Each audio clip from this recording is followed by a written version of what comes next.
Okay, let's see. Oh, my goodness. Oh, hi. I'm decorating my tree. Hold on. Let me get decoration on. It'll just be a minute.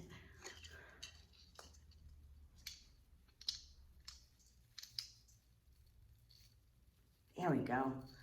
Yes, it's time to read some more. Oh, my goodness. Let me get the book. Oh, there we go. Well, let's begin. Let's see. We started off with those 8 reindeer and, of course, Vixen, who is very mischievous. Well, let's get to chapter 11, the first Christmas tree. Very close to Nicholas's cottage was a thick grove of pine trees, tall, beautiful, dark green trees, which lifted their branches high up into the sky and formed a perfect shelter for the ground beneath. Scattered in among the larger trees were clusters of firs, brave little trees which kept their sturdy branches green all through the cold winter. And they came through each heavy snowstorm with their shiny needles still pointed to the sky. The children used to love to play in this grove because no matter how stormy the weather was outside, here they could find a warmer, more sheltered spot, away from the bitter winds on the hills and roads. And in the summertime, it was a charming place with the sharp, keen scent of the pine trees and the soft murmuring of their branches in the breeze. Nicholas loved this little grove, for in order to get there, the children had to pass his cottage, and hardly a group went by his door without one or more of their number dashing in to say "Good day" to their old friend and to watch him work at his fascinating little toys. One winter day, toward the end of the year, Nicholas looked out of his cottage window and noticed an entire group of children all running for dear life away from the grove. At first he thought it was some sort of game, but as they drew nearer, he saw that something must have frightened them.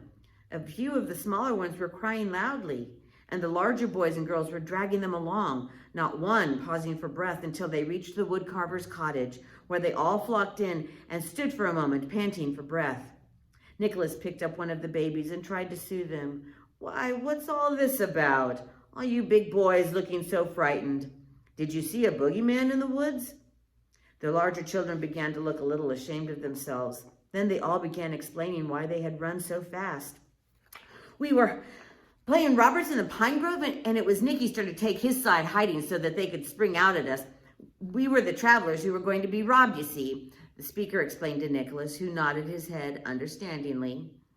"Well," the boy went on, "I was leading the band of travelers, so I took them back a little way so we wouldn't see where Nicky had hidden his robbers. We waited long enough for them to get away, then we started marching back. Just as we reached the spot where we had left the others, here the boy's voice began to tremble a little, and the other children shivered and drew closer to Nicholas. I saw a clump of evergreens move a little, so I shouted, 'Robbers!' And we all ran over there, and a big black man walked out," shrieked a little fellow hysterically. "He wasn't really all black, you know, Nicholas," said Nicky. "We heard the other fellow say 'robbers,' so we ran out of our hiding place, and we saw him too. He had long black hair and a terrible looking mustache, and he had gold earrings in his ears. So we turned around and started to run, and we ran right into a whole lot more black men where there were women and babies with them too. Yes, and when they saw us running, they all laughed at us and said things to us in a strange language," added a little girl. "I wasn't afraid after I saw the babies. Really bad men don't go around with babies, do they, Nicholas?" "No, I expect not, Sonia. They may have looked bad because they were different from the men you see in the village, but I think I know who they might be. Did any have horses or carts with them?" "Yes," answered one boy. "I saw 3 or 4 thin-looking horses standing by a big covered wagon." "I saw the wagon too," said Nicky. "It was big, but one of the wheels had rolled right off, and it looked as though that cart would stay in the snow for a long time." "You know, I think they might be gypsies," said Nicholas. "Gypsies!" exclaimed all the children at once. "We never had any in the village before. Are they robbers, Nicholas? Will they live here?" "I don't know, children. Gypsies usually don't wander north in the wintertime, but this tribe may have lost their way. At any rate, They can't get any further south now until spring. Very few travelers can get over the pass in the mountains, and if their horses are old and their wagon is broken down, they would be foolish to attempt it.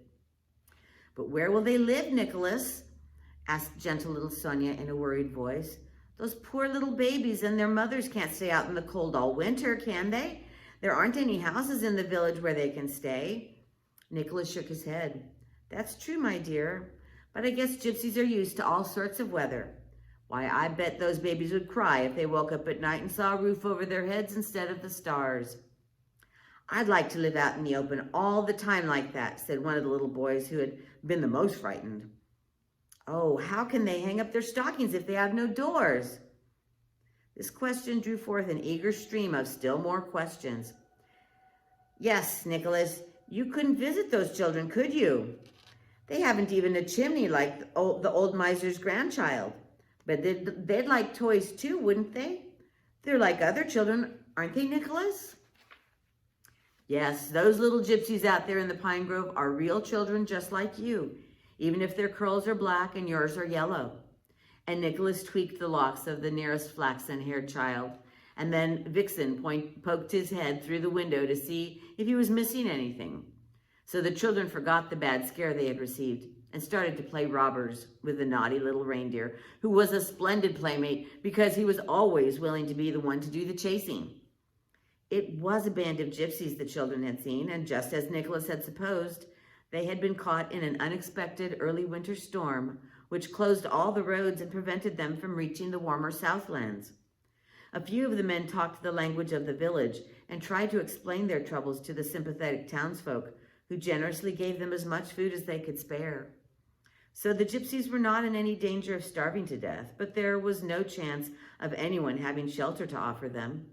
They would just have to make the best of their few wagons and tents in the sheltered pine grove, with the thick little evergreens keeping out the bitter blasts of the winter wind.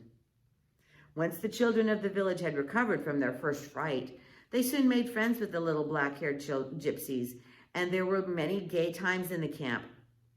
Gypsy fathers would build big fires. Then all around they would gather, yellow heads shining in the firelight close to the gleaming dark heads. And the children would teach each other new words. And the gypsy youths and maidens would dance strange wild dances and sing their sweet, haunting songs. Towards Christmas, the village children entertained their visitors with long stories about Nicholas, how every Christmas on a beautiful sleigh drawn by 8 fine reindeer, how he was dressed in a bright red suit trimmed with fine white fur, how he went around from house to house filling stockings with beautiful toys and sweets and nuts, and how he even went down a chimney one Christmas because there was no other way to get into the house. The gypsy children were much impressed and listened with wide open black eyes at the stories. Then they would look down at their ragged dresses and trousers, or glance over at the rough tents and cluster of fir trees that were their houses, and would shake their heads.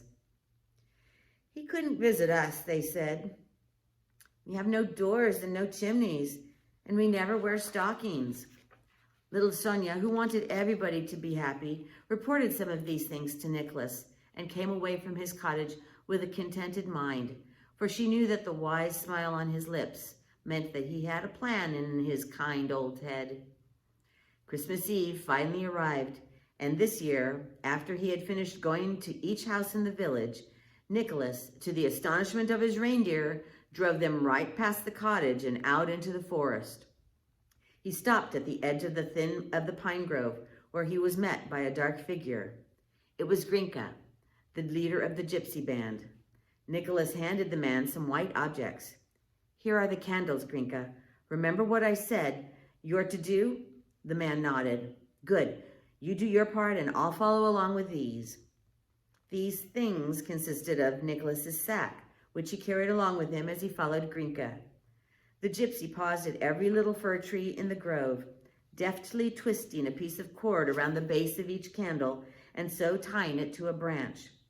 Then Nicholas would finish decorating the tree, tying to the green branches shiny red apples, brown nuts, and of course, a sample of every one of his hand-carved toys. It was a long task because there were over 10 of the little evergreens to be trimmed. but Nicholas insisted on having a tree for every family of gypsy children. So it was almost dawn when they finally finished their work. "Now for the lights," said Nicholas. They both went around quickly from tree to tree, touching a taper to each candle until the whole dark grove was twinkling and glowing like the center of a warm hearth fire. "I think that's the prettiest part of it all," said Nicholas. "And yes, you must be sure to awaken the children just before the sun gets through the pine trees and spoils the effect." "All right," said Grinka. "I'll go and wake them now, before you go." No, said Nicholas, alarmed. "They mustn't see me. The children must never see me. It would spoil it all. Now I must go." And he jumped into his sleigh and was off, with a jingling of silver bells and a crack of his long black whip.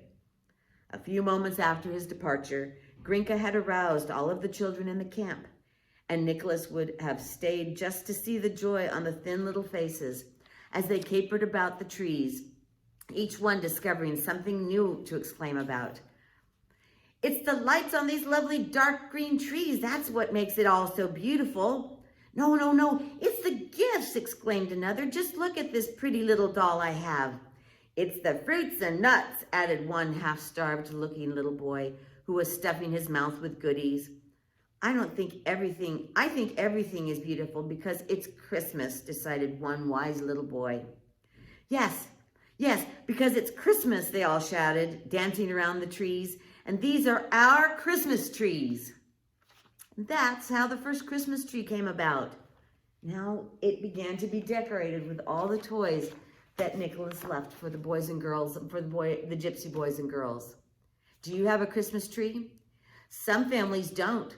Some families just decorate maybe the fireplace, or they just have something little, or they think of that Christmas tree in their heart. Well, I'll be telling you some more about Nicholas and his adventures tomorrow, so come back tomorrow. In the meanwhile, Merry Christmas.